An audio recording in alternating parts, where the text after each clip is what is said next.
Welcome back to another episode. Today, we're going to take a closer look at a few semiconductor news, AMD, Broadcom, and Vmware, and also Mediatek. So let's take a closer look in today's episode.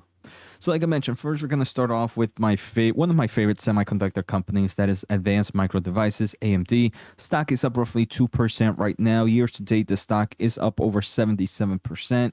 So, AMD on July 11th, yesterday, announced that their EPYC CPUs now power SAP applications hosted on Google Cloud. They do mention that critical SAP Business Suite workloads now run on AMD EPYC processors, powered Google Cloud into the offerings, delivering impressive performance and energy efficiency. So I think this is pretty interesting. I want to say this is more just great press for investors, but also for Google CPU products, right? Because it showcases that, hey, if you are a huge cloud provider like Google, like Amazon, like Microsoft, there are customers out there that are just going to choose AMD EPYC server CPUs to kind of host their applications. So it's going to give incentives for those other clouding service providers to go out there and purchase more AMD EPYC server CPUs. So I think this overall is just great news for the company in forms of press release. Obviously, we do keep hearing great things about AMD's EPYC server CPUs, especially this fourth generation with Genoa, Genoa X, and the upcoming Bergamo, which are also expected to be released in this quarter, I believe. So great to see this. Nothing too crazy. I wouldn't say this is a reason for stock price to jump up dramatically, but overall, it's a great direction and a good reason to remain bullish on AMD, because we can definitely see that they have some form of technological advancement compared to maybe some of their competitors. Now, the second news I want to take a closer look at is there has been a shift in leadership. Nothing too crazy, right? So they did mention on July 10th, 2 days ago, that the executive vice president and chief sales officer, Darren Grasby, will transition into a new role as executive vice president of strategic partnerships, and that they just hired Phil Guido has joined the company as executive vice president and chief commercial officer. Guido will be responsible for leading the AMD worldwide sales organization, with focus on further accelerating adoption of the company's leadership products with commercial and data center customers.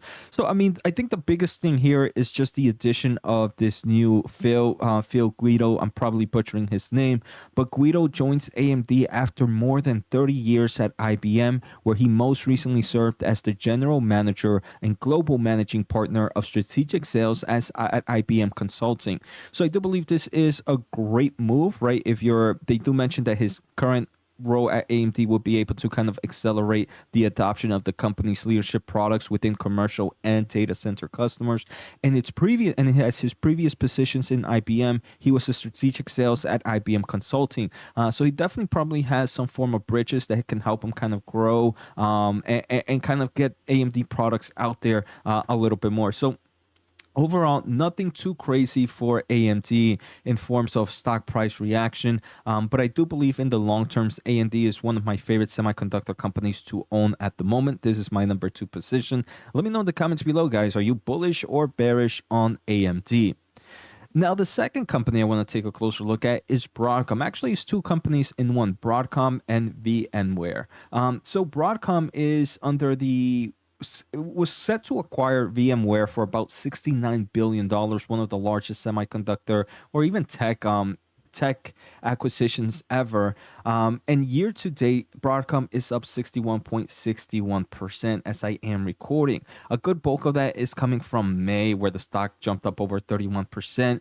One of the main reasons, though, is this acquisition was set to have a lot of halts or hurdles that they had to go through. There were talks that maybe the European regulators were going to prevent that, but it does seem right now that Europe is set to clear Broadcom's $69 billion acquisition of VMware. So obviously, this is going to transform this company to a whole new player, right? Broadcom is mainly known for a company that provide a lot of semiconductor solutions for kind of communication and connectivity. But then VMware is now kind of a company that really focuses on cloud computing. So we have seen it from Nvidia, right? This kind of mixture of semiconductor and clouding and software market all in one, and how that works so well. So it seems like Broadcom is trying to do something very similar to that, have a hardware and also a software clouding solution. So pretty interesting. I'm not an investor of both, but it is pretty interesting to see this combination, and we will have to see how things go through. But right now, it does seem like Broadcom's 61 billion VMware deal is set for EU approval. It does seem like the European Commission will give the nod as soon as Wednesday.